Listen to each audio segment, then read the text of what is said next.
Hello and welcome to today's event on energy storage. Welcome to those of you watching online and those of you here in the room. My name is Dave Keating. I'm a journalist based here in Brussels, and I'm going to be guiding us through this conversation here at the Euractiv studios in the heart of the EU quarter. And the subject we're going to be talking about today is a very hot one in Brussels right now. We know that energy storage is coming increasingly into focus as something very essential. And policy-wise, the European Commission has just put forward its recommendation for energy storage in March, and energy stakeholders have been spending the last several months digesting its implications. Now, as the Commission notes in the recommendation, it's going to be essential to set up a grid and storage system that can accommodate weather-dependent renewable energy sources. But so far, financing for this at scale has been a challenge. We know that energy storage is going to be a crucial component of Europe's transition to a sustainable energy future. It allows us to capture energy from intermittent renewable sources, the excess energy that doesn't need to be used right in that moment, and store it for a time in the future where the demand is extra high or when the renewable generation is low. And by providing a reliable and stable power supply, energy storage enhances grid resilience, reduces reliance on fossil fuels, and helps mitigate climate change. Now, there's been some promising advances in battery technologies lately, and also interesting innovations in pumped hydro storage. That's water that can be underground. These are driving efficiency gains and cost reductions, making energy storage increasingly accessible and impactful, and, crucially, more attractive to investors. Today we're going to talk about the potential of energy storage in securing a sustainable future with a stable electricity supply. What are the key challenges and opportunities, and what financing and support mechanisms are going to be necessary? To discuss this, we've assembled an excellent group of panelists to talk about some of these issues. So here in the studio, I'm joined by Paula Pinho, Director for Just Transition Consumers, Energy Security, Efficiency and Innovation at the European Commission's Energy Department. Also, we're joined by Danish centre-left MEP Niels Fuglsang, who is a member of the European Parliament's Industry Committee. We have Patrick Clarence, who's Secretary General of the European Association for Storage of Energy. We have Patrick Dembski, who's Vice President of the Management Board for Strategy and Development at the Polish energy group Toram. And then joining us remotely online, we have Miriam Igil Bardahi, Coordinator of EERA JP Energy Storage at the European Energy Research Alliance. And we have Marilyn White, Managing Director for Capital Mobilization Platform, the Climate Finance Fund. Thank you to all of you joining us, whether you're here in person or online. Now, you all in the audience, online and in person, will be able to ask your questions to the audience. You can do that using Slido. So if you're watching this online, you'll see the QR code there. If you're here in the room, you can use your phone to scan the QR code that's on the screen right now, or it's also on the wall there next to you. Go ahead and type in your questions now. You can start doing that right now, and then I can see the questions come in. I'll put your questions to the panelists at the end of the discussion. So Paula, let's start with a question for you. As I mentioned, the Commission put forward its recommendation just recently. What are its main objectives when it comes to energy storage in the EU? Very good. Well, Dave, and you mentioned it, it's a hot topic in Brussels. We want it to become a hot topic everywhere in the EU. The fact is, we haven't talked and done enough about storage. It's been under the radar, and now that we've settled on the big targets, the big objectives, as we want to decarbonize our energy system and as we want to head towards climate neutrality, we set the targets for greenhouse gas emission reductions, for renewables, for energy efficiency. Now it's there, it's part of the legislation, everybody is committed to it, and the next question is, okay, but how are we going to deliver this? And storage is a key enabler if we are to reach the renewables targets, the efficiency targets that have now been agreed with the European Parliament, with the Council. So with the recommendation, we wanted first and foremost to help putting this again in the radar of everyone, to make it clear that without storage, we will simply not manage to deliver on the energy transition, and to really point to what are the low-hanging fruits, which do not necessarily require now legislative intervention or regulatory a new piece of legislation. And we said, okay, let's look into what is there already that we can put together and remind member states, because this is a recommendation addressed to member states essentially, what are the main issues that on which we should act already now. And what are these? Well, first, we need to see to integrate storage already when we design the network and when we operate the network. Something which also has been a bit put in the back burner and less in the front, which is the whole grid. If we're planning the grid and we have the network, the 10-year network development plans, storage is a key element of it. So the message to the member states, when you're planning your grid, think of how storage will come into it in order to provide flexibility, in order for us to really be able to integrate renewables and have the backup that we need. It is also about indicating that member states, maybe we need to think of how to remunerate the service which comes with storage. Because the fact is that there weren't many incentives so far, because TSOs, DSOs were not necessarily incentivized to have also storage in place. So it's also look into how we could remunerate what is a service. It's also about encouraging research and innovation, where we know it's absolutely key, and a lot has still to be done on that front. But our firm belief is that there's really momentum going around it, not just in the EU, actually globally, and where also researchers are looking into this, because it is it will be groundbreaking if we finally manage to increase the possibility to restore renewable energy. So that's why we wanted to have a recommendation which, independently of other pieces of legislation on where we are tackling the question of storage, that we can really already identify what can be done already now without further legislation. Well, Niels, as Paula mentioned, this is a recommendation, and there's still a lot to do in this area. What type of regulatory framework do you think is needed to be able to increase the deployment of energy storage in the EU? Yeah, so thank you, Dave. First, I absolutely agree with Paula that storage is a thing we have not invested sufficiently in, but that we absolutely need. And I'm happy about this focus from the European Commission on the question of storage. I think working in the Industry and Energy Committee in the European Parliament, the argument against renewables, against green transition that I hear very often is that, you know, the wind doesn't always blow and the sun doesn't always shine, and then it gets cold. And what can we tell citizens? We cannot deliver energy, stable energy to them. So I think that there are options, and if we look at storage, we already made a report in 2020 in the European Parliament looking at different storage possibilities. We pointed at 4 technologies that we thought were relevant to invest in, which was batteries, hydrogen, thermal storage, so warming up water, or it could be warming up stones or warming up matter, and also hydro pumping. And all of these technologies are available, but we need to invest more in them. I think when it comes to the regulatory obstacles that you are asking about, Dave, I think there are a number of things we could do, and I think we are doing some of these things right now.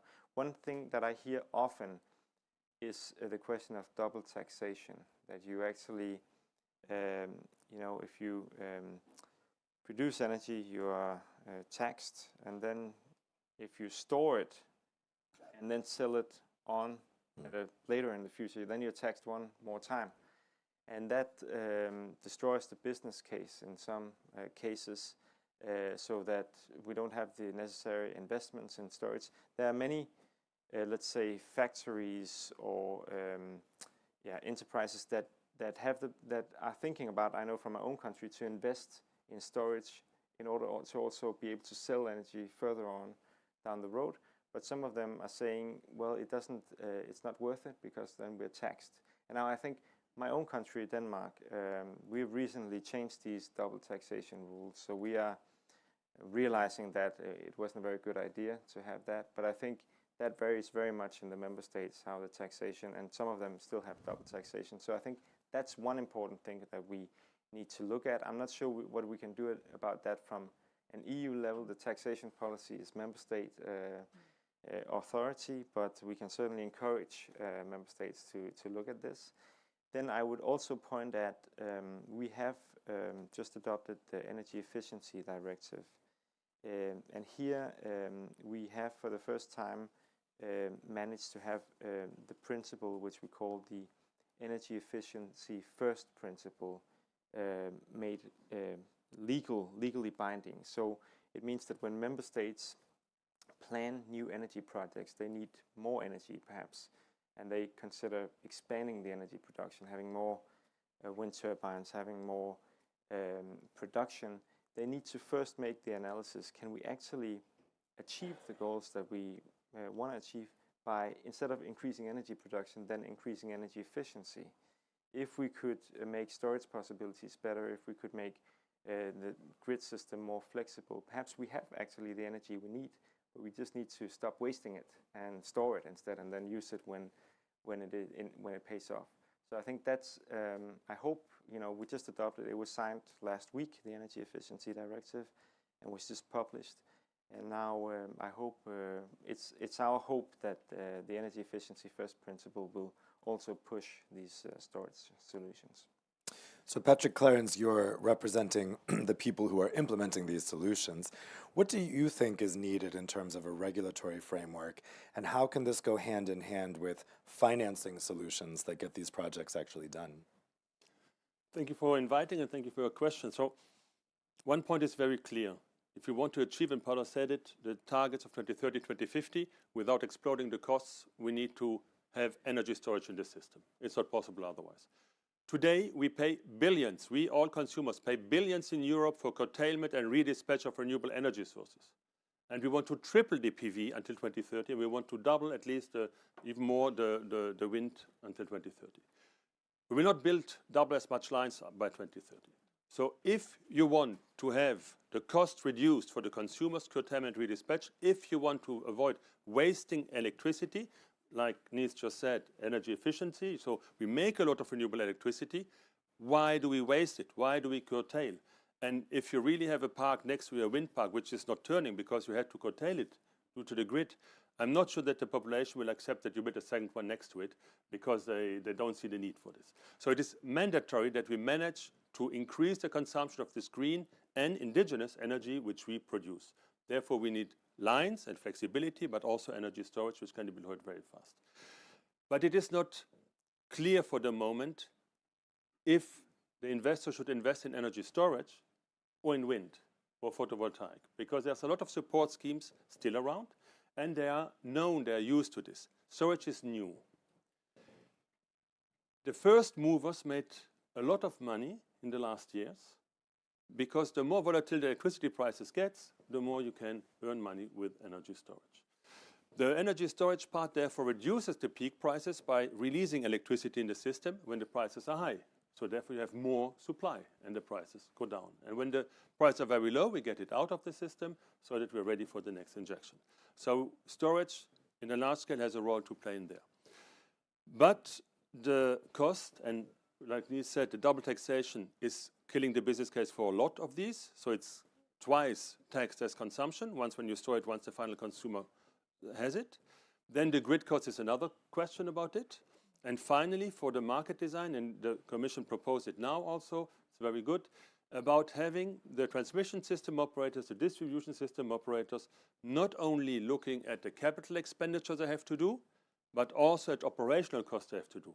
If a regulated entity is moving towards a more complex energy system, and they need to have more money spent on operational issues, It is just normal that the added cost by managing storage, by managing demand-side response, by managing all the new activities is then also recuperated in the grid costs. So that's something which is absolutely needed. Otherwise, there's only an interest to invest in capital expenditure because there the revenue is calculated on.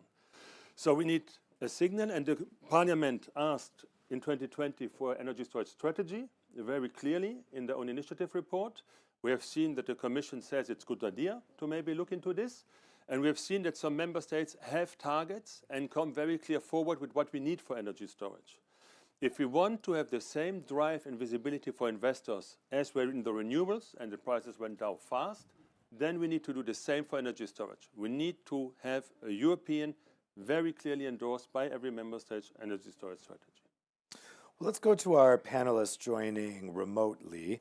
Miriam, let's go to you because you can really guide us through some of the technical developments here. So what are the most exciting technical advances that have taken place in energy storage, and what remains as the biggest challenge to deployment of these technologies?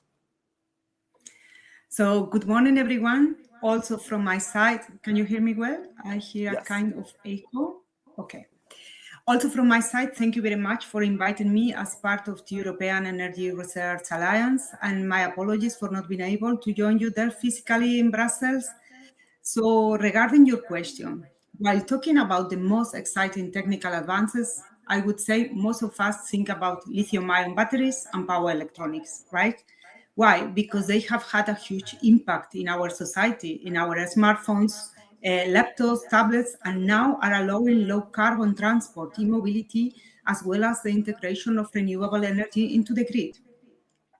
Still, there are some challenges that need to be taken to allow the full deployment of this technology, at least in the mass that we need to achieve the energy transition, I would say. So in my view, we also need to look for other cost-efficient technologies that at the same time are less demanding on critical raw materials, like, for example, metal air batteries or sodium-ion batteries, which, by the way, are also available now on the market.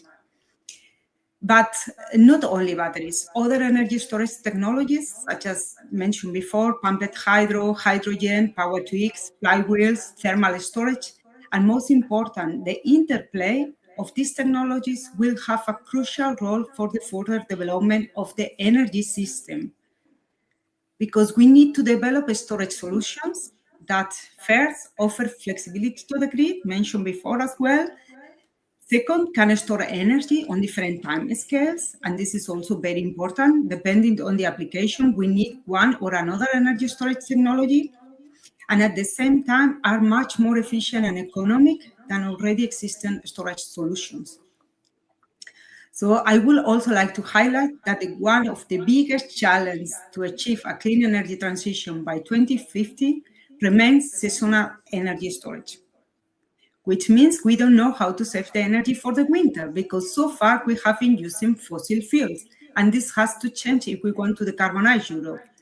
So therefore, to me, to achieve a successful energy transition, we need to consider different aspects. We need a combination of all sectors, including transport, electricity, and heat. We need the integration of all levels of energy use in terms of end users as well as industry. And last but not least, we need the establishment of a circular economy to reduce our dependency on critical raw materials. And in my opinion, this will be only possible through the interplay and the combination of different energy storage technologies. Thanks a lot, Miriam. So let's go to Marilyn next. So Marilyn, you've been working on some research into some of the challenges here. How can we get financing flowing to the types of solutions we need for energy storage? What have you found? So thanks for having me. I'm also sorry I cannot be with you today in person. I'm hearing an echo. Can you hear me? Yep, you're okay. Okay. So greetings from Paris. Sorry I can't be with you today in person.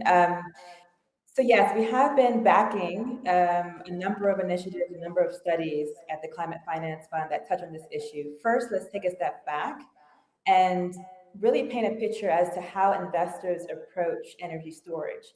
Energy storage is not a financial asset class, right? So investors are thinking about investing in either a technology, a project, or the credit worthiness of a consumer. That could be an individual household, could also be a company, of course.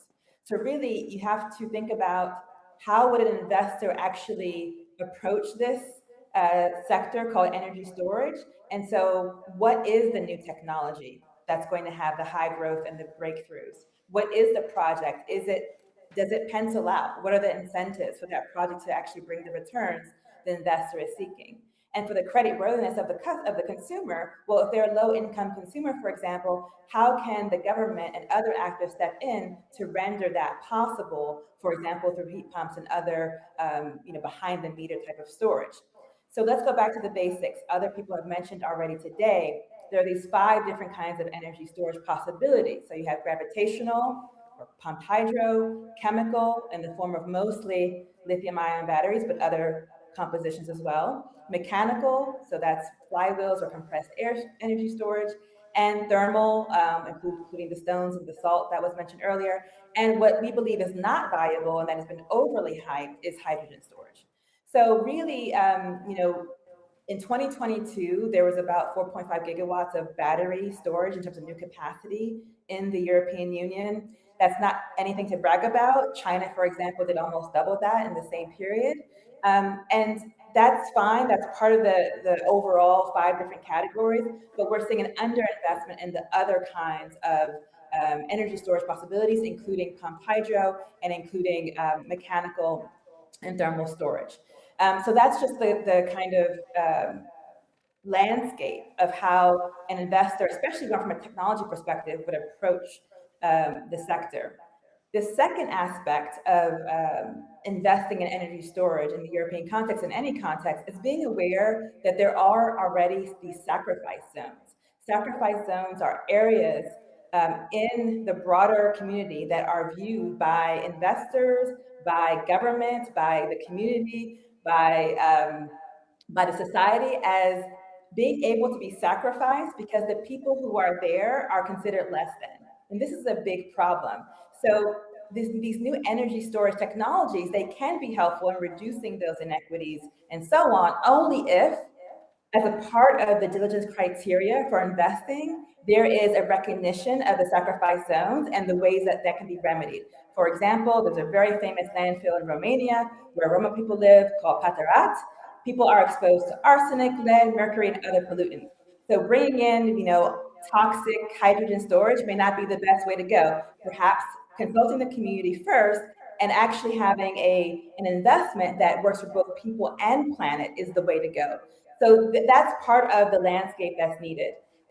With respect to your question around one of the reports that we're backing by Zoe Institute in Germany, one of the things they have found preliminarily that really supports other studies that others have done on this topic is really to prove that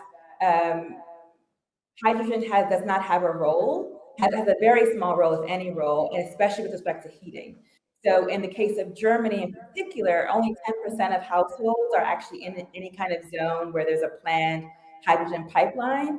And it's very unlikely that they would be able to have access, not to mention all the other issues that come with being near such explosive and there are all kinds of safety issues around that technology. So the money would be better spent, investment would be better spent on renewable energy, plus batteries, including lithium ion, but not exclusively, heat pumps, and other technologies. Thanks a lot, Marilyn. So let's move on to Patrick Dembski. What are Toran's general experiences with energy storage? And are there any projects that you've been working on that have already been implemented? What have been the lessons learned with what you've done so far with energy storage? Good afternoon, David. Thank you for the invitation for this great discussion. Well, maybe some details about the Tauron. We are the second largest Polish energy group. So still this year, at the last day of last year, we sold the 3 mines that we have. We still have coal power plants inside. We'll transfer and sell it at the end of the year. and we are the biggest distributor of the energy, and we are in the middle of the race with the other big funds to build a renewable energy system in Poland. So feel free, we like in the microscope to show the European Union how it's focused in one company, all these constraints and problems with the green transition, because we like to think that European Union is the brightest star on the energy industry sky, but it's not. We're facing really deep problems with the grid constraints through the transition, which we all are in because we are, like I said, racing with the others. When we start this revolution in 2021, we got 0.6 megawatts in renewables. We'll end this like 3 years now, it will be 4 gigawatts. So we're racing very fast. Imagine in Poland, we got already 15 gigawatts in PV. So that's a huge acceleration story of success. Every year, 5 more gigawatts in Poland. So when I go back to my family after the meeting, there will be still few megawatts more in Polish system. So it's rapidly growing. But what's the problem with this big revolution of the renewables, what we think? Well, when you compare to the other companies, we all have strategy on the grids, on the flexibility of the grids, of the preparation and being part of this race with building the renewables. But most of the companies forget or try to or wait for the strategy of European Union on the energy storage. And that's the big mistake, because it's combined together. From our perspective, it should look like this, that when you buy a solar panel of the PV, it should be some part that you should remember there should be a sign built on energy storage. Why? Because it will cost us all. So we're trying to catch up the development of the energy storage, and we will. But as you said, there are no incentives in the business. The second problem is, of course, the decision, the administration decision. Still remember that most of the big energy storage are treated like a source. So it's a huge problem because it's racing still with the renewables. So this is a remedy for the problems with the energy valley, with the big inflation of energy when it's shining and it's windy. And it should be treated like a remedy, not as a problem. And in most of the countries it is. So it's not easy. I would say that we have to be focused on that, and we very, very warm welcome all the initiatives from the European Union which help us to understand where we are going.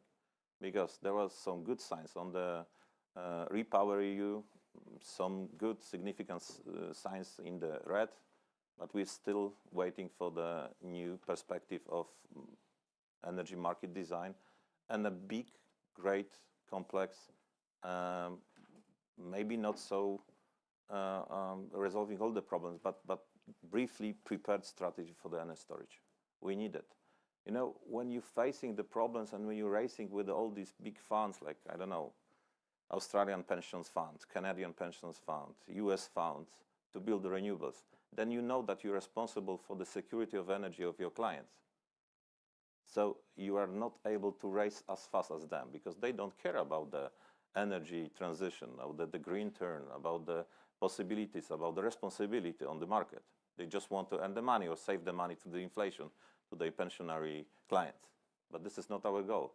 We are racing in the same race, but we have on our shoulders big bargain, which is called the energy storage, the problems with the transformation energy, with the security energy for our clients, and the perspective, because the Poland is not a Spain, what to do in winter, and this is the big problem what we're having.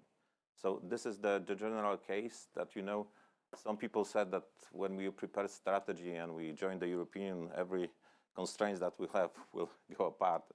This is completely different. We just, spin the other circle. We are just going faster and faster in this problem. And still at the end, there is a security of our business and of our clients. So I can tell how hot this topic is because we've already had tons of questions come in on Slido. I'm going to go to those soon. I just have a couple questions I wanted to ask the panelists. One is about permitting and regulation. So Paula, there's an interesting dichotomy here because Marilyn was referring to this idea of sacrifice zones. So zones that maybe policymakers or regulators aren't concerned about, but for the wrong reasons, right? When it comes to permitting, a big complaint we hear, especially with big energy storage projects, is that the permitting process is very difficult. But at the same time, some of these solutions can be hazardous to neighboring communities. It's possible you could put these in the wrong place. How do you think member states should get this balance right?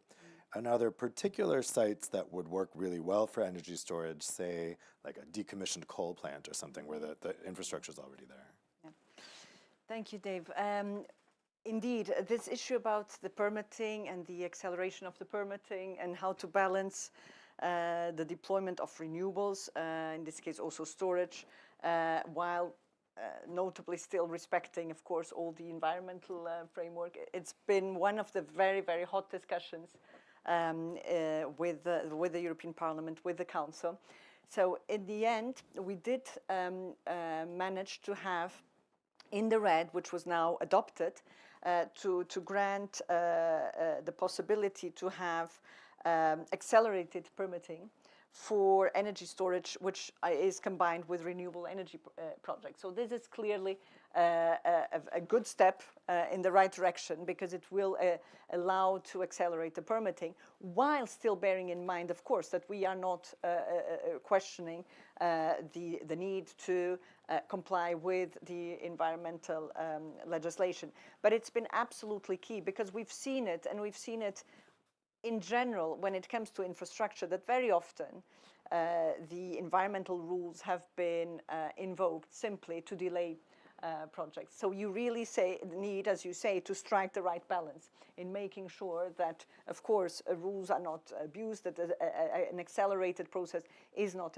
abused, but at the same time that it does not become a key obstacle in the deployment of a new generation of renewables, and in the possibility to have storage, which is underpinning it. So a step in really in the right direction, in the sense that it has been recognized. It can be considered as overriding interest if deployment of renewables comes with storage, and then of course also benefiting from an accelerated permitting process. So Niels Paula mentions this possibility of accelerated permitting if you're combining renewables and storage. That's, I guess, the carrot approach. What about a stick approach? Should we be thinking about making permitting harder to set up renewables installations that don't come with storage? I don't think so, Dave. I think I'd rather go with the carrot approach. I think we don't have enough storage, but we don't have enough renewables either. So I don't think we should make it more difficult to make renewables. I think the fast track or the overriding public interest approach is the right one. And I think we are making a number of legislative acts right now when we talk about the Renewable Energy Directive, but also when we talk about the Net Zero Industry Act, that are meant to speed up the permitting procedure for renewables and for storage. By the way, we're also trying to agree on faster permitting for mining in Europe when it comes to these critical raw materials that we also need for storage. For example, when we talk about batteries, that we're so dependent on China, for example, right now, and that we need to be able to be more self-reliant or self-supplying when it comes to these critical raw materials and our technology. So I don't think we should make any permitting procedure more difficult when it comes to both renewables and storage. We should rather use the carrot approach. Then one comment perhaps I could say to Marilyn, I think you are a little bit fast in saying that hydrogen, if I understood you correctly, that hydrogen is not of any interest when it comes to storage. I can say in my own country, Denmark, we are making these huge energy islands, we call them, huge wind turbines in the Northern Sea, and they will produce more electricity than we will be able to use in Denmark. So the plan is here to store a lot of the energy by producing hydrogen, and then we'll not use it to warm up buildings, but we will use it for fuels for airplanes and ships, and also in our industry. So I think that is also, as far as I'm concerned, the way of an approach to storage. Yeah, let's talk about hydrogen. bit. So Patrick Clarence, how do you see the potential of hydrogen when it comes to storage? First of all, I must repeat that there are 5 different families on storage. It's important that we need them all, and we heard some of them and others not. So we have them on our webpage. It's electrical storage. There are capacitors, supercapacitor, where you store the electrons as they are. It's mechanical, pump hydro, compressed air, liquefied air, flywheels, all this part. We see that there's this chemical hydrogen, synthetic fuels, everything related to it. We have the electrochemical, which is most used, the batteries for the moment, and there we have a huge family of batteries. It's not only lithium-ion, and we will need them all. We heard some of them. Miriam mentioned some. There you can add flow batteries, where they are most efficient with vanadium. Vanadium has been found in Norway. In Norway, they found 50 years of global demand vanadium. We have this in Europe. We don't need to import anything for these types of batteries. So there are batteries where we don't have any cobalt, any critical raw material, anything else, and we have the raw material in Europe. So some batteries are very useful. And then we have the last one, which is the thermal, half of the energy which is used to heat and cool buildings. So we need to really look in this huge potential, because it's very cheap to store it there. So that's a basis. How will each technology be used? I can't say. It depends on the applications. Will hydrogen be needed?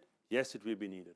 We personally believe it will be needed today to decarbonize industry. There are a lot of industrial processes, as you just said, who needs green hydrogen, decarbonized hydrogen. We also see that transport sector needs it. We cannot go with batteries flying to the States or with batteries going to Asia to buy the goods. Even this will probably reduce if we continue like this to put up the drawbridges. And the last point is that before we re-electrify hydrogen, probably it will take some time, because we have a big use for other applications for the moment.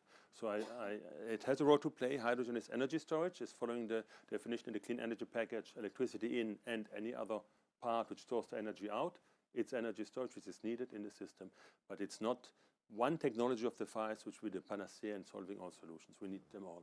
And just on permitting, maybe, in Portugal, if you have a public procurement for renewables, you get bonus points if you add storage to it. So it's another carrot which is given. It's much better if you mention that example than That's a good idea, clever idea. Patrick Dembski, is the potential of hydrogen in storage something that Toran has looked at? Yeah, we spoke about it 2 days ago, about the approach of the Commission and the Member States to the hydrogen. Well, there are good steps and good signs on the way of having green hydrogen in our portfolio, but still not enough. 800 million in the hydrogen bank, it's not a lot. To be honest, it's for the 3 big installations, maybe 4. So if we really need to have this green turn on green hydrogen, we need to inject more money. Of course, there is a mechanism for the incentive for the national countries to inject some money, but from our perspective, probably we would like to see it at the beginning, maybe more injection of the money. The second problem with what I see is that maybe we should focus on the good side and the advantages that Europe already has, because as you mentioned, we are squeezed by the real materials from China, and it's not easy. I'm telling this as a third world battery supplier, because Poland it is. We got a huge investment on that. So we decided as a big member of the energy industry to build a second life energy storage system. So we right now have it will be open this month, or maybe at the beginning next month. So we are buying from the vehicles, actually from the bus, because they are 150 kilowatts, so we can add it. And we are preparing the energy storage on that. Why? Because it's circular economy. It's produced in Poland. It's Polish engineers who figure out how to use it. And it's in European Union, so when we'll sometimes have a carbon border adjustment mechanism or the other fantastic tools, we don't have to be shame on that, and we have to focus and show it, yes, it's already in Poland. We will use it also as a part of the transition of the energy system. On the second hand, I really think that we need, maybe, if the European Union will agree on that, maybe we need an energy storage bank. Maybe it's not a bad idea if we start in hydrogen market on that. Okay, it's not enough, but we've started to talk about it. It will grow the money inside. Maybe we should do it the same in the energy storage, because when we talk with the funds and the banks, then they don't see any incentives on that. And sorry, but I don't believe in the hydropower plants, because we got strong environmental problems on that. You all know that. I strongly believe that we should do on the part and taking this part as a leverage to other advantages with the showing to the world that we are giving the money to those who want to build energy storages, because it's very important. There is no other grid flexibility than these storages. That's the main fact what we are facing. We all are talking about the flexibility. I was yesterday on the panel and with the solar PV, and they say, give me flexibility, give me flexibility. I say, okay, but what we should do, we invest every year 1 billion euro for the grids. And remember, most of them is the cost of the PV and the wind solar power plant. Why? Because we have to share. So everybody pays for that, but no one gains at the end. So if we won't manage this problem, probably we'll have problem with the energy price in Europe. And we have to do it right now. So the energy should be a twin to every hybrid, because as you said, in Poland, there is probably most of new investment in the renewables, they are hybrid ones. So you are doing the same. We have the virtual power plant when we combine all those three together, water, wind, and solar. We are combining and selling as a green energy, but then at the end should be a storage on that, because it gives you the whole perspective of the 24 hours to manage your energy and to sell it where it's needed.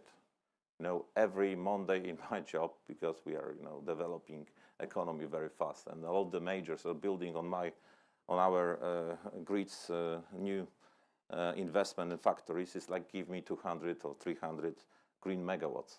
It's not so easy, because I know if I will give them, I will have the problems to inject and put to the grid all those people who want to live there, right? So it's not easy and not equal. In a company like ours, it's like in microscope, you can see all the problems with that. Rapid development of renewables, 5 gigawatt every year. Imagine, every year. In next year we have in Poland, like over 20. It's a huge story. It's far more than we have right now in the regular ones. Yeah, go ahead. Very short. Yes. I think it's very important to distinguish, and that's what you mentioned before, Patrick, also. Flexibility is matching the demand and the supply at the moment. And you have a lot of tools, and demand-side response can help, and driving down industry and cutting off or having backup generation. That's at the moment. But when we talk about going to a decarbonized society, we need to shift big amounts of energy to a later moment of use. So this is not covered by flexibility. You can have a lot of electric vehicles, you have a lot of flexibility, but they will not help you to shift the energy a week later or a month later. They will not do this. So if you talk about flexibility, be aware that it's the flexibility on the moment to balance, but also the energy shifting, which is needed in this flexibility. So it's very important to highlight both. Otherwise, we end up with a lot of flexibility sources for an hour or 2 hours. I don't believe in demand side responsible for the regular customers. I don't think so. We got 6 million customers. What we should do, that they should regulate, or they should, say that they won't use energy. It's impossible, almost impossible. We are booming. They all want to have their own PVs on the roof. That's the directory. We got 1.5 million of clients which have already their own PVs in Poland, and we got 10 million households. So this is going crazy, This is a big constraint and big problem in the future. Marilyn, so Patrick Clarence mentioned that they identify 5 families of possible energy storage. Which of those families, or which types of energy storage do you think policymakers should be prioritizing? And 4 out of the 5. 4 out of the 5. Yeah, that's the gravitational, chemical, mechanical, and thermal. Great, go for it. Yeah. And so when policymakers are looking at the various possibilities there, Do you think that hydrogen should really be a non-starter, or that there's more skepticism about it? Also, I wanted to ask you about this idea of an energy storage bank. So for the EU, we now have the hydrogen bank, and so the idea would be to do something similar with that. From your perspective, from a financing perspective, would that be helpful? No, I mean, so it depends on what the goal is. If the goal is to create a decarbonized society that works for everyone, then that is not a great idea. If the goal is to extend the life of fossil fuels and the fossil fuel industry, then by all means, that's a great investment thesis. But if we are about solving climate change, keeping the planet well below 2 degrees Celsius, within 1.5 degrees Celsius of warming by 2050, then there's no room for a massive investment in hydrogen storage, especially when we're not investing sufficiently in the other 4 categories of energy storage. I really appreciate the former comment about the need for long-term storage, right? More than a few hours. We need to be investing in what will be increasingly large rainy seasons, long rainy seasons, where there won't be sufficient amount of many of the natural resources that we rely on today, and extensive droughts. So we definitely need to shift the investment towards solutions we understand that need to be scaled today and the new breakthroughs that we need for tomorrow. And so those 4 things of gravitational and chemical and mechanical and thermal are vastly underinvested in today, especially within the European context. I mean, literally, hydrogen is a greenhouse gas. You can't make this up, right? It's a greenhouse gas responsible for 2.3% of greenhouse gas emissions annually. I don't understand why we are pumping all this money, 13 billion so far, from the EU public coffers into a technology that we know is causing harm. It's explosive, it's a greenhouse gas, it escapes, and it's vastly inefficient. I mean, the efficiency is based on any other thing you compare it to, any other form of storage, makes absolutely no sense. So with respect to aviation, it's an interesting question. Someone brought it up earlier. Of course, in some geographies, not within the European Union, but some geographies, there's not great rail services. So for short haul aviation, the electric airplanes are a thing now. We've reached the breakthrough. The pilot flights have started. We've invested in gigaton scale venture capital funds that are definitely investing in electrifying aviation for those shorter haul flights. Now, if aviation is the last thing we can... Just to interrupt, I don't want to get too sidetracked on hydrogen here. Just to clarify, you are opposed to a hydrogen bank, I was asking about an energy storage bank, which doesn't exist yet. But the idea that Patrick had brought up that we could have one, I imagine you wouldn't be opposed to that, right? And energy storage broadly, yes. Well, actually, to do what again? What are we trying to do? Are we trying to create more credit worthiness for bankers to underwrite this? Are we trying to create more venture capital for the breakthrough technologies within storage? Or are we trying to scale the various projects that need to get off the ground? So that really depends on what we're trying to achieve with financing. Miriam, you wanted to come in, I think, on this idea of an energy storage bank? Or no, I will just to mention, because you asked which technology will be the one to solve the storage problem. So it is important to mention there is no a single silver bullet solution, a magic technology that will solve all the problems, because we need to consider that the future energy system will be much more decentralized, disaggregated, and multi-vector. So a combination of different storage technologies is needed for that. This is what we need, what we call hybridization of energy storage. And this is what we need to do in the future. We need to combine the different storage technologies, because energy storage technologies provide the opportunity to benefit from the advantages and at the same time to compensate the drawbacks of the single storage technologies alone. So before it was mentioned vanadium, redox flow batteries. So this is another example of hybridization between batteries. Redox flow batteries had a low system efficiency, 50 to 70%, but a higher lifetime, 20 years. If we combine with lithium-ion batteries, which have a high system efficiency up to 95%, but a low lifetime, 10 years, the hybrid system has both above average lifetime and efficiency. This is an example of a hybrid energy system. We can also combine lithium-ion batteries with supercapacitors. There are many other possibilities. And at this point, I'd like to mention that we are coordinating an Horizon 2020 project called Stories, where we aim at developing a roadmap as well as a strategy, research and innovation agenda for hybrid energy storage. So we will identify how the future European landscape will look like, and we will define future hybrid applications at both levels mentioned before, in front of the meter and behind the meter, as well as we will propose possible storage solutions to fulfill all these needs.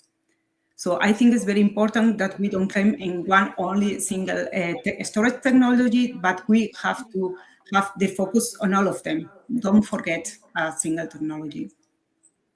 So Paula, I'm curious to get your response to both of these issues. One on hydrogen, how the Commission views the possibility of hydrogen for storage, and also this idea of an energy storage bank. Is this something the Commission has thought of?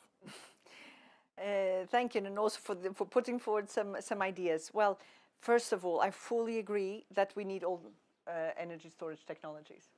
We cannot just bet in one. We will need them, and we will need them possibly all. So, and that's also what's been our approach when it comes, for instance, for the funding. And I'm glad that Marilyn also mentioned Miriam mentioned the Horizon 2020 storage project, which is one example among many, where indeed we are putting the EU money in terms of research and innovation and developing this. Then, in terms of the hydrogen as a carrier and as a possibility also to store energy, and also just reacting to Marilyn's statement. First of all, we are, of course, focusing on green hydrogen, so produced from renewable energy sources and electrolyzers, and that explains why there is going capital and also political efforts into this. And as said, we see a role for green hydrogen also in the decarbonization of what we call the hard-to-abate sectors, notably, where we will also need it. So I think here it's really making sure that we have as many technologies as possible, and then that we use them according to what is their best potential. And really, it's they differ depending on what exactly do we need. And the storage bank, sorry, we will bring. I will bring this idea back. I'm a big friend of storage and everything we can do to promote storage. And why not? Who knows? Yeah, it started here. Remember that if it happens. Parliament can ask for the next Commission. Okay, I'm going to go to the questions that have come in from the audience. Niels, I'll put this first question to you. This question is from Mark Defren.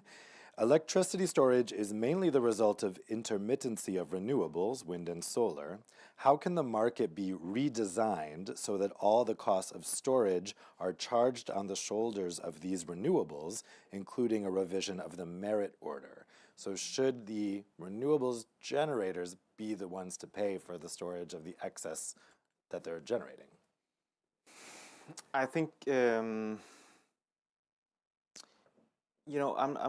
not sure that I don't look at it in that way. I think that when we talk about storage, I think there are lots of opportunities that does not necessarily cost that much money when we look at what I would call demand side flexibility. I think you said you didn't believe so much in that.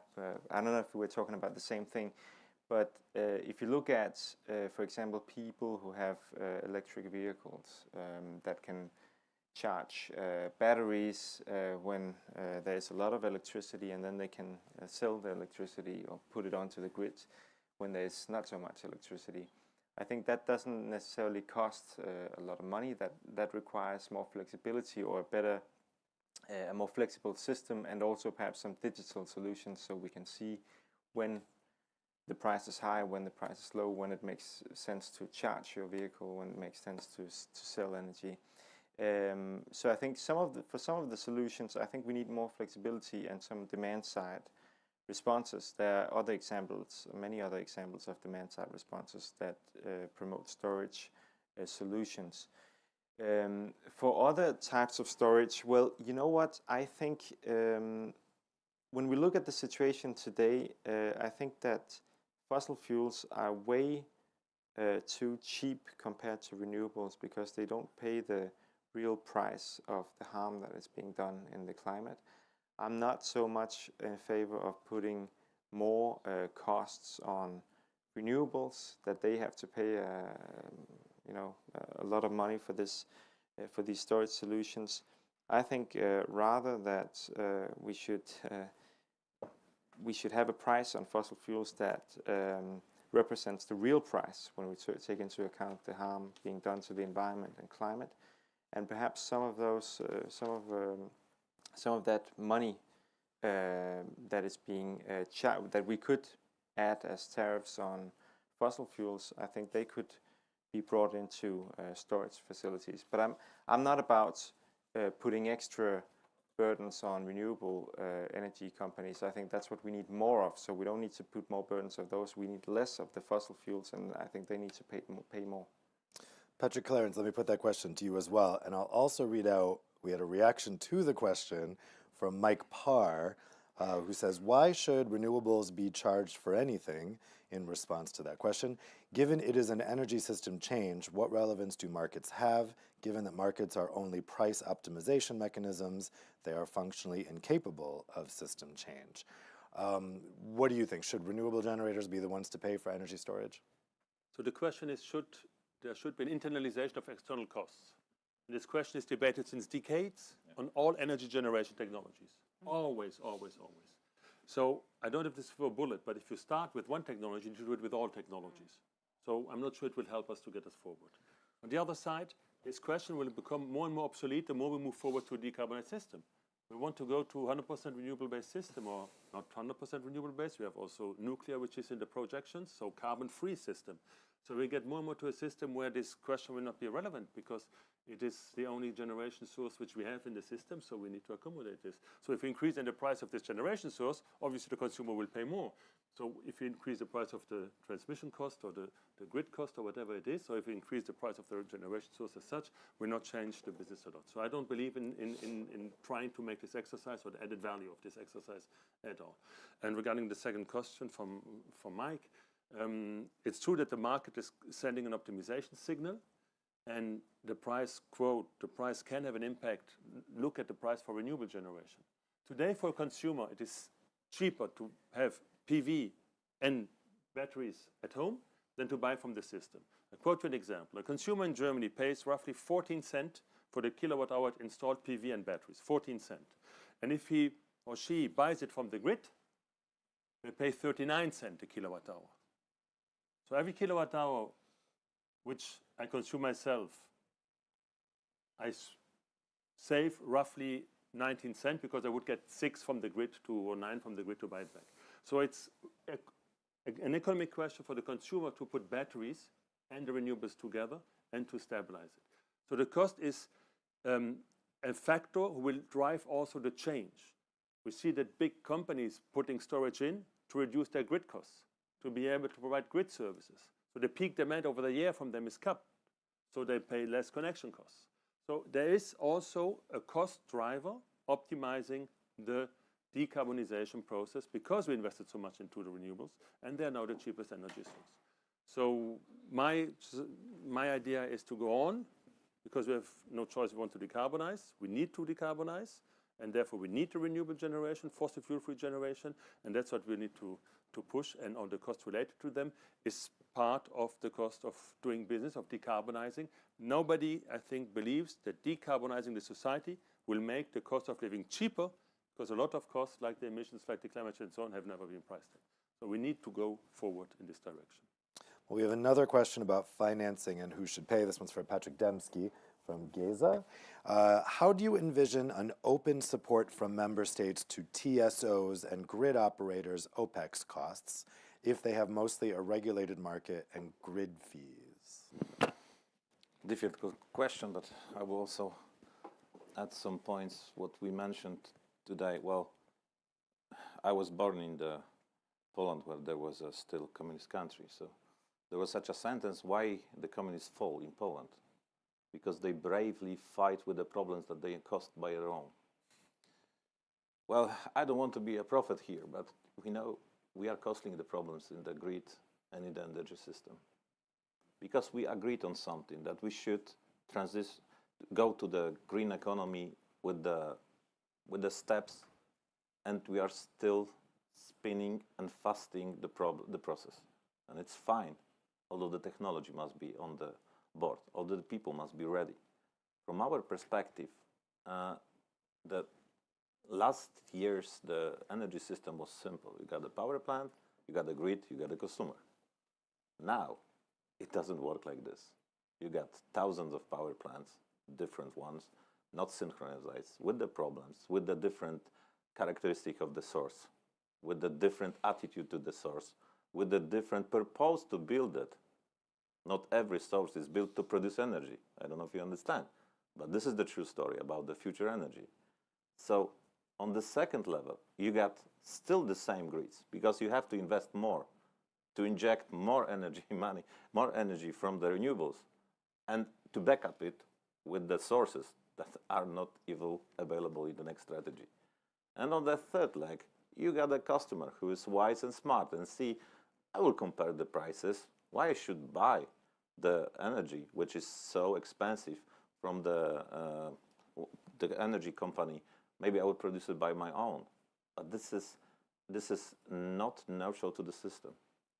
We have in Poland 1.5 million little power plants run by the people.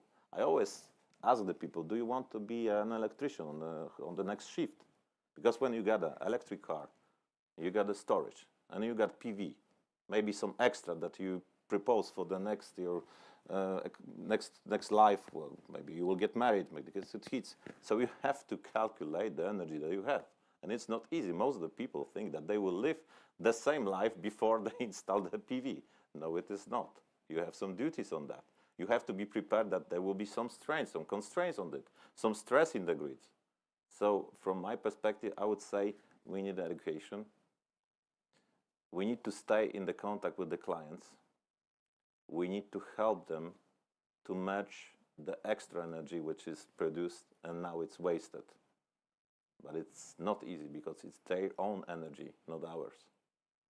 We can, have commercial talks with them, but I don't think it's enough. So we should do also more about the education on our side, maybe on the national countries, the regions, the European Commission, also we as the big companies. And that will be the future point, that we have to, this is no monologue anymore, this is a dialogue. And when you dialogue, you disagree with someone. And can you disagree on the security of the energy system? That's the key point that we have to answer on that. I want to put the next question to Miriam and Marilyn. So the question, Miriam, I'll have you go first. The question is from Kevin Brigden. Should stationary storage in the EU avoid the use of lithium-ion batteries to remove pressure on critical raw materials required for electric vehicles, which rely on lithium-ion batteries? So we've talked about the different possibilities in terms of types of energy storage. When you're looking and contrasting these different types, are there security concerns, import concerns, scarce resource concerns that should factor into which one is chosen? Miriam first. Of course, we need to take into account all these aspects. Safety, for sure. Critical raw materials is an issue that we have talked about it. And we need to consider all the technologies I have mentioned before. We need to overcome both technical and not technical barriers.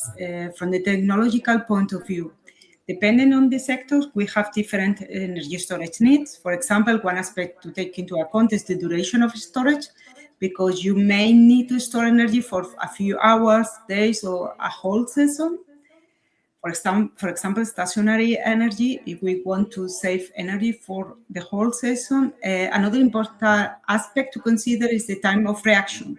So to avoid blackouts, the electricity grid needs storage technologies that inject a large amount of energy in a very short period of time, just few milliseconds. Therefore, in this case, fast storage technologies are needed. In other case, time of reaction is not so important. So there, as I have mentioned before, there is not only one single technology to face all these storage needs. We need a mix of them. And the good news is that these technologies are available. We just have to find the right balance, and then we will be able to meet all the society needs. So we need to consider all these aspects into account and to define new hybrid energy storage solutions that fulfill all the requirements. Marilyn, what do you think? Should these concerns about lithium-ion batteries play a role when we're contrasting the different technologies? Sure, I agree with Miriam in that as a part of that due diligence, one has to look at not only the technical aspects, the financial aspects, but also the broader social and governance aspects. There's an active debate happening right now as to whether the lithium resource in Serbia is creating a sacrifice zone. And so I think not only speaking with the community, but having community-driven decisions, right, and having free and prior informed consent is critical for any kind of extractive industry, any kind of infrastructure project, including in the supply chain of renewable energy. So I would say that absolutely all of these factors have to be considered for any kind of new installation or project. And I think from part of what I'm gathering from our discussion is really this need to have multi-day, long duration storage is critical. And that's not coming from, that won't come from a lender, a typical bank. That's coming from a certain type of capital, which is venture capital. It's the kind that backs, for example, Form Energy, which is a long duration storage company that works on technology that is iron air batteries. And so I think I would agree with the recommendations put out recently by the European Commission in that this kind of capital is very much lagging but needed for full energy storage in ways that are also helpful for people. Patrick Clemens, is this something you think that companies think about, the potential scarcity of the raw materials that would be needed for battery storage? If you follow the article from The Economist, which was published last week, you see that there will be a crunch on critical raw materials, in their opinion, until 2030, where then it will start to de-stress again. So we will get, obviously, a market signal again about prices, and therefore technologies will become more expensive, and you will focus on the best use of these technologies. So I can imagine that lithium-ion very specifically should be used for transport because it has a high energy density, and that others, like we heard before, should then be used for stationary storage, which have less high energy densities. This is for sure the case. But today already we have technologies which are discharging. There's a compressed energy storage from one of the East members, Core Energy, that is charging in 3.5 days. So they provide you 3.5 days continuous electricity if you want. So that's already going into multi-day storage, and we are going into multi-week storage now later on. So we will have to use all the technologies. I agree with Miriam. We will need them all to work together, and there we will have an optimization done by the availability and therefore the price signals of the materials and by the long-term thinking of the system needs. Well, some of these non-battery storage possibilities have been explored around the globe, including water underground, and that's the topic of the next question from Sanjeev Kumar to Paula. We started talking about this on the sidelines before the event. So Sanjeev's question is, the US is leading on long-duration underground pumped hydro for electricity storage. Should there be a dedicated call for this and other underground thermal energy storage in the Innovation Fund so that EU companies can catch up with the US? Like indeed, we had started discussing this. Well, it's not excluded in the Innovation Fund, so it can cover, but there hasn't been a dedicated call for this. And again, I go back to what I've said before. It's because we really see that we need to still explore all possible technologies and see where they fit best. That's why there hasn't been a dedicated one, but on the other hand, it is not excluded. Does anyone else have any thoughts about this water underground storage, thermal storage? Actually, yeah, go ahead. I could react very fast. So first of all, thermal underground energy storage is a very cheap way of storing big amount of energy, for later use, for seasonal storage. Very cheap seasonal storage, heat storage, first. Second, if you have a situation like in Silesia, where you have mines, a lot of mines, you could optimize this infrastructure and you could create jobs locally where they had jobs in the carbon industry, the mining industry. So you would have two added values at the same moment using infrastructure and doing this. The economic details need still to be worked on. That's why there's demonstration about getting prices down, getting this done. But both are very viable solutions. Miriam, I just wanted to get your thought on this as well. Is this a viable technology that the US is exploring here? Well, we have all energy storage areas included in our joint program, for example, and mainly thermal energy storage. We are working on latent and sensitive heat storage, as well as thermochemical energy storage. We have not so many activities and underground storage, but I agree this is also a possibility that we need to take into account. Related question for Paula. If we are using water for this purpose, we need water for a lot of things, aquifer storage, hydropower, industry, and agricultural use. Is there that concern about using water as a storage mechanism? And yes, it brings us into another discussion and another topic, which is the water resilience, and which is becoming more and more scarce. So that's why, again, we need to really look into all, because on the one hand, lithium ion, we look into the critical raw materials and how do we go about it, and we need to balance that and see, do we have alternatives in order not to become dependent on those who do have the critical raw materials. We do not want to replace one dependence by another one. Then if you look into, indeed, other technologies, then the downside may be the use of water. So that's, again, another reason why we really need to look into a broader set and as broad as possible, because let's face it, there's no perfect technology. And you always have the positive and the downsides, and therefore we need to balance them out.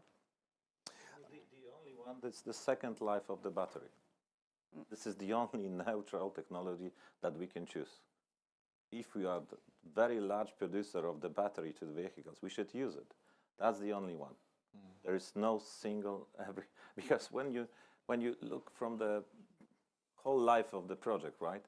So we have to import the battery from China, Korea, whatever. We have to install it in Poland, then we have to sell it to Germany, then we'll put it into the car and to sell to the people. So yes, we'll take care about the battery. Not because then we'll have some problems in the future with the recycling of the battery. So it's not easy from the technical point of view, it's true. Niels? But we have to do it. I think what we're talking about here is probably one of the main dilemmas of the coming years, that we want to become more independent of foreign powers such as China. And by, in order to do that, we might jeopardize, or we might do harm if we don't do it in a sensible way to our nature and our environment here in the EU. Because some of the solutions will then interfere with the environment, some of the other storage solutions will interfere with the environment, but also if we go for batteries, then we need, not to be dependent on China, then we need more mining in the European Union, and that will also have environmental consequences. So I think that is, as far as I can see, a dilemma which policymakers have to strike a balance in this dilemma in the coming time. And I think what Patrick is mentioning here about second life of batteries, reuse, recycling, second life of different technologies, that will be the more we can do that, the better. That will be part of the answer. Yeah, and I guess it should have perfect extra point in the energy storage bank. Yeah, I guess. We have a question for Miriam here. The question is from Mercia Vlad. In which measures are considered the wireless energy transportation in conjunction with the new energy storage technologies? Is wireless energy transportation being looked at here? Well, I think this is also a point that we need to consider while talking about mobility. So we call that smart mobility, because you need to take into account the mobility, but also charging stations. And this is also a point that we need to make research on. Yeah, I think this is very important. There are many projects going on. I cannot talk about all of that, but there are a lot of projects working on that. And I think this belongs together to this smart mobility. Can you hear me? Okay. Yes, yes, you're all good. Okay. We also had a question here for Patrick Dembski. It's from Sanjeev Kumar. Poland's geothermal action plan committed to building 100 aquifer storage and 100 large borehole storage facilities by 2040. The government will provide support for half the construction costs. How can this be replicated across the EU? So A, is this a good program that they're running? And B, if it is, how could it be replicated? Can you choose your own country because it depends on the geography, you know? Well, we are trying to do our best and use these natural advantages that we have in environment. So yes, in the Silesia region we got a lot of mines. We are thinking how to use it. There is a lot of water. There is a lot of heat that we should use it, and we are trying to do it. Well, I wouldn't say it's a booming, but it's going very, very interesting because it's going from the local regions and from the local municipalities who think that it will be better way to produce heat and an energy on the combined level technology than to get extra pump from the gas or from the oil or something like this. So yeah, on the southern Poland, it's getting very interesting, and we're thinking also about this project. We have chosen 2 or 3 places, but you know, again, then we have to think also about this great hydropower plant with a massive storage on that. And this is an environmental case. And again, we know that we have to do it, but then we have to take all those actions and debates on that. Is it proper or not? Patrick Clemens, is this a model that you think is easily replicable? Is it a good model? What do you think? If you talk about thermal power generation underground, I mean geothermal, obviously it's a renewable energy source. It's considered a renewable energy source. There was some debate in the beginning, but it's considered a renewable energy source like the others. So it's good to use all renewable energy sources. And heat thermal, as I said before, is the cheapest storage technology which we have. So it's not covering all applications, but it's covering all the heat applications. And again, half of the energy is consumed for heating and cooling buildings. So it is very important to use heat storage and to use heat applications and also cold. So thermal storage is really a bit forgotten technology for the moment because everybody jumps on lithium ion. And we should understand that this is needed because in all our lives, but it's not the only solution or the silver bullet. Okay, we have a question that's specifically for Niels from Sanjeev Kumar. 2 ready solutions are A, increasing the baseload renewable electricity with geothermal, and B, underground thermal energy storage for heat and electricity, which is the cheapest and least land-intensive solution. So the question is, how will you use the geothermal INI report to incentivize these solutions? Okay, so we're making, in the European Parliament, we are making a report, an initiative report on geothermal energy right now, and I think that's what Sanjeev refers to. And I think we are looking at, we're basically, we have the diagnosis that geothermal energy, there's a huge potential in many countries for geothermal energy, but it's not being used very much. So drilling down 2 kilometers into the ground, in my own country that would be 2 kilometers, it varies from where you are, and having warm water sucked out from the underground and using that as a source of renewable energy. And it is a renewable energy which is stable in contrast to wind and solar. And we want to promote these solutions because it will it's a stable energy, so it will mean that we will need perhaps the storage challenges will be smaller if we use these kind of solutions.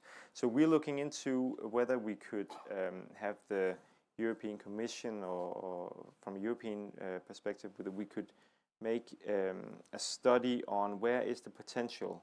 in which countries is this relevant?